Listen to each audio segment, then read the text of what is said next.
नवरात्र की कथा। प्राचीन समय में राजा सूरत नाम के राजा थे। राजा प्रजा की रक्षा में उदासीन रहने लगे थे। परिणाम स्वरूप पड़ोसी राजा ने उस पर चढ़ाई कर दी। सूरत की सेना भी शत्रु से मिल गई थी। परिणाम स्वरूप राजा सूरत की हार हुई और वह जान बचाकर जंगल की तरफ भागा। उसी वन में समाधि नामक एक बनिया अपनी स्त्री एवं संतान के दुर्व्यवहार के कारण निवास करता था। उसी वन में बनिया समाधि और राजा सूरत की भेंट हुई। दोनों का परस्पर परिचय हुआ। वे दोनों घूमते हुए महर्षि मेघा के आश्रम में पहुँचे। महर्षि मेघा ने उन दोनों के आने का कारण पूछा तो वे दोनों बोले कि हम अपने सगे संबंधियों द्वारा अपमानित एवं तिरस्कृत होने पर भी हमारे हृदय में उनका मोह बना हुआ है। इसका कारण क्या है? महर्षि मेघा ने उन्हें समझाया कि मन शक्ति के अधीन होता है और शक्ति के अविद्या और विद्या दो रूप हैं। विद्या ज्ञान स्वरूप है और अविद्या अज्ञान स्वरूप।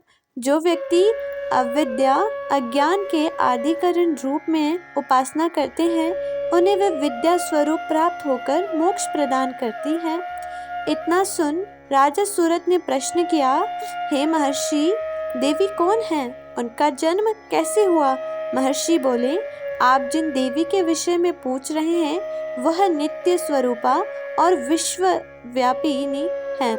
उनके बारे में ध्यान पूर्वक सुनो। कल्पांत के समय विष्णु भगवान क्षीर सागर में अनंत शैया पर शयन कर रहे थे। तब उनके दोनों कानों से मधु और केटव नामक दो दैत्य उत्पन्न हुए। वे दोनों विष्णु की नाभि कमल से उत्पन्न ब्रह्मा जी को मारने दौड़े। ब्रह्मा जी ने उन दोनों राक्षसों को देखकर विष्णु जी की शरण में जाने की सोची, परंतु विष्णु भगवान उस समय सो रहे थे। तब उन्होंने भगवान विष्णु को जगाने हेतु उनके नयनों में निवास करने वाली योग निद्रा की स्तुति की। परिणाम स्वरूप तमोगुण अधिष्ठात्री देवी विष्णु भगवान के नेत्र, नासिका, मुख तथा हृदय से निकलकर ब्रह्मा जी के सामने उपस्थित हो गई। योग निद्रा के निकलते ही विष्णु भगवान उठकर बैठ गए। भगवान विष्णु और उन राक्षसों में 5000 साल तक युद्ध चलता रहा। अंत में मधु और केटव दोनों राक्षस मारे गए।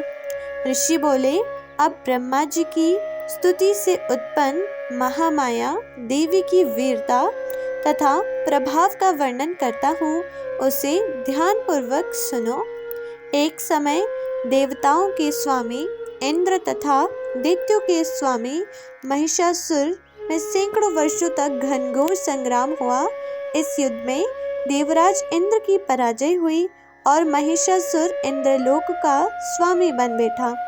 अब देवतागण ब्रह्मा के नेतृत्व में भगवान विष्णु और भगवान शंकर की शरण में गए।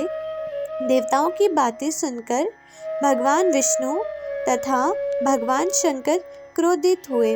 भगवान विष्णु के मुख तथा ब्रह्मा जी और शिव जी तथा इंद्र आदि के शरीर से एक तेज पुंज निकला, जिससे समस्त दिशाएं जलने लगी और अंत में यही तेज पुंज एक देवी के रूप में परिवर्तित हो गया।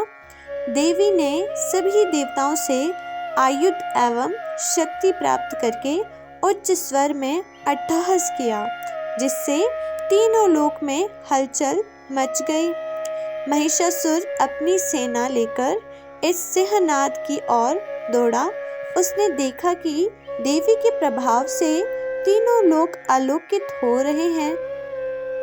महिषासुर की देवी के सामने एक भी चाल सफल नहीं हुई और वह देवी के हाथों मारा गया।